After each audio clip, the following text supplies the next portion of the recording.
এখানে এসেছি এবং যিনি এইভাবে নারকীয়ভাবে যাকে এই হত্যা করা হয়েছে, তার স্ত্রী, তার মা, তার দাদা, বৌদি এবং তার একমাত্র সন্তান, তার সাথে কথা বলেছি। তার সাথে এই এখানকারই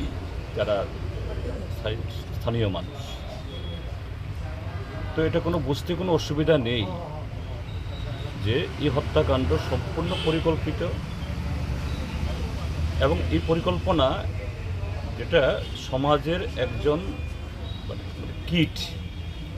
সমাজ বিরোধী, নানা ধরনের অন্যায় কাজের সাথে লিপ্ত।